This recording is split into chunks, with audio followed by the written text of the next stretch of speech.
সম্মানিত সভাপতি মহোদয় করিল দিয়ে পরিতালের বরণ।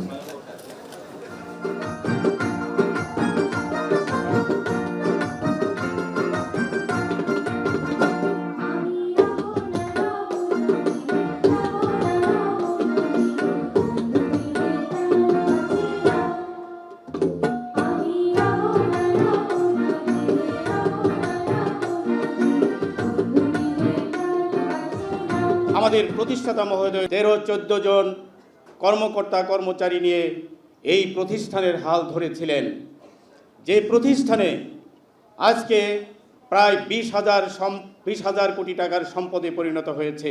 অর্থ পর্যন্ত তিনি বহন করেছেন।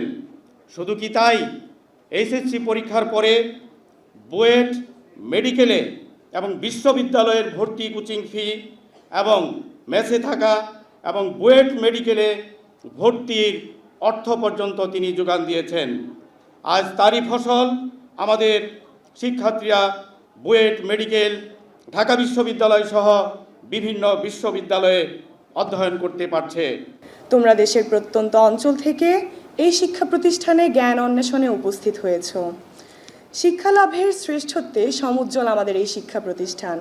48তম বিসিএস এর সুপারিশ প্রাপ্ত এবং এমবিবিএস ডিগ্রি প্রাপ্ত কৃতি শিক্ষার্থী গর্ভে ধরিয়া করেছেন আমাদের ঋণী, গায়ের চামড়া কাটিয়া দিলেও সেই ঋণ শোধ হবে না জানি মা।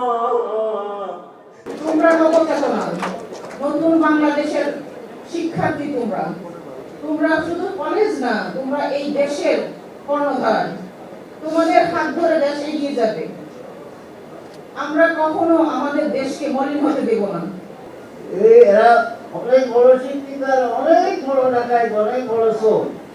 এদের কারণে দেশটা শেষ হয়ে যাচ্ছে, ধ্বংস হয়ে যাচ্ছে। তারা করে এগুলা, শিক্ষিত লোকেরা বেশি করে। তাদের প্রকৃত শিক্ষা তাদের কাছে নাই, এই জন্য তারা এইসব কিছু করে। একজন ভালো মানুষ কোথাও দিলে আসে, ধরুন আমি আসি দিলে আমি কথাগুলো বললাম, আমার জায়গায় যদি অন্য কেউ থাকতো যদি কথাগুলো বলতো। তবে আমাদের সব শিক্ষা প্রতিষ্ঠানে আমি সাই ইউনিভার্সিটি শুরু করি, স্কুল কলেজ মাদ্রাসা যতগুলো আমরা করেছি, এরা সব ধরনের ভালো মানুষ হিসাবে, সাধারণ মানুষ হিসাবে নিজেরা প্রতিষ্ঠা নিতে পারে, তাই নিজেরা সুখ হবে, দেশের মানুষ বলার